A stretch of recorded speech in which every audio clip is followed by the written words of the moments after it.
مرحبا، معكم أفنان. فيديو اليوم هو فيديو تعاوني بين سيدات المطبخ العربي. حابين نقدم لكم فكرة سحور، لكل واحدة قدمت لكم فكرة، فإن شاء الله بتعجبكم الأفكار اللي طرحناها. لطيفة قدمت لكم فطائر تركية بحشوة لذيذة، وأنا قدمت لكم سحور خفيف عبارة عن فلافل وبطاطا مسلوقة مع بيض.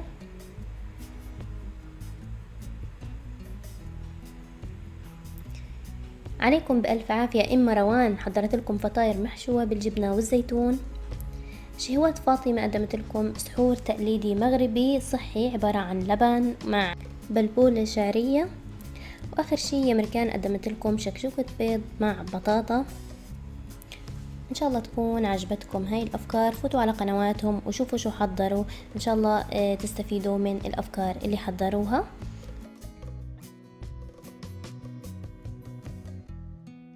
يفضل دائما يكون له سحور متنوع بيحتوي على كل العناصر، بروتين، نشويات، فيتامينات، يكون يعني فيه خضار وفواكه، خصوصا للطلاب اللي عندهم امتحانات عشان يقدروا يركزوا. ان شاء الله بالتوفيق لكل الطلاب. ويلا خلونا نروح مع بعض ونحضر السحور.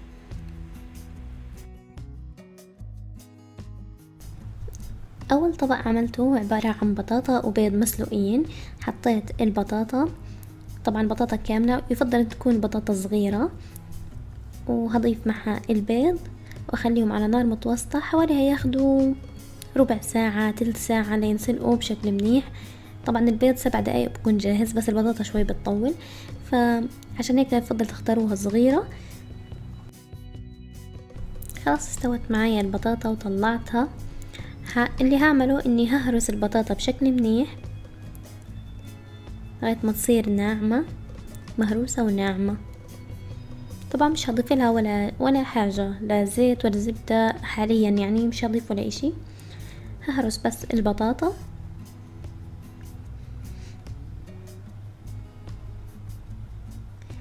طبعا لو كانت البطاطا اللي عندكم كبيرة هتطول في انها تستوي، قطعوها لقطع صغير، يعني قطعوها لمثلا نصين او 3 عشان تنسلق بشكل اسرع.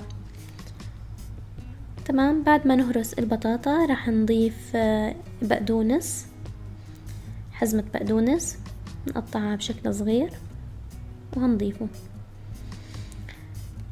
بعد هيك راح نضيف الملح، ممكن نضيفوا رشة فلفل اسود اذا حبيتوا. تمام. هنخلطهم مع بعض بشكل منيح. بعدين هنقشر البيض ونقطعه ونضيفه للبطاطا، ونفس الشي هنحركهم مع بعض، نخلطهم مع بعض. وبس هيك صار طبقنا الأول جاهز. راح نحطه في طبق التقديم.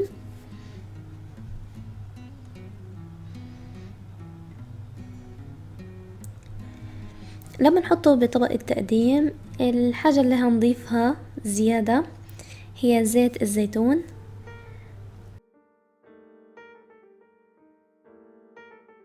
هنحط رشة من زيت الزيتون عليه، وبس هيك بكون طبقنا الأول جاهز.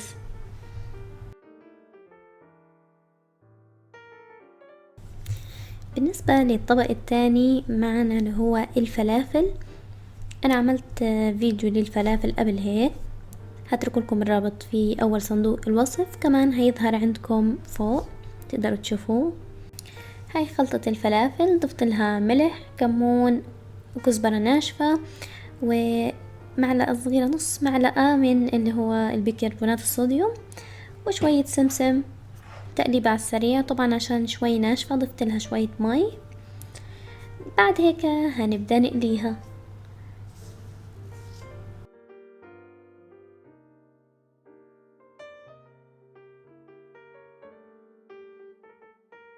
وهيك صار معنا الطبق الثاني جاهز. طبعا كل سفرة سحور لازم يكون فيها خضار، فأنا اخترت خيار، طماطم، فليفلة،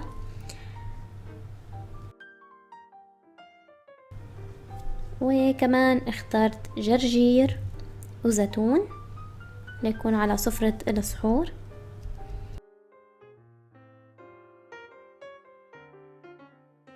هلأ كل الأطباق صارت معي جاهزة. طبعا زي ما حكيت لازم كل سفرة لازم تكون عليها خضار، ويفضل كمان يكون في فاكهة. هذا الطبق الأول هو عبارة عن خيار وبندورة وفليفلة وجرجير وزيتون، طبعا حطيت زيتون بالزيت، وهذا زبادي وتمر، وآخر شي هذا عنا الفلافل والبطاطا والبيض. وجبة متكاملة فيها كل شي. ممكن كمان تقدموا معاه أو تشربوا معاه حليب أو شاي حسب ما بتحبوا. أنا عملت شاي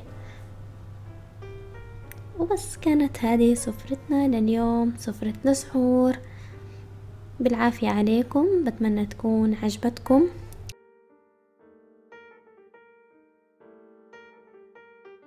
وبهيك بنكون وصلنا لنهاية فيديو اليوم. شكرا للمتابعة، أشوفكم الفيديو الجاي، مع السلامة.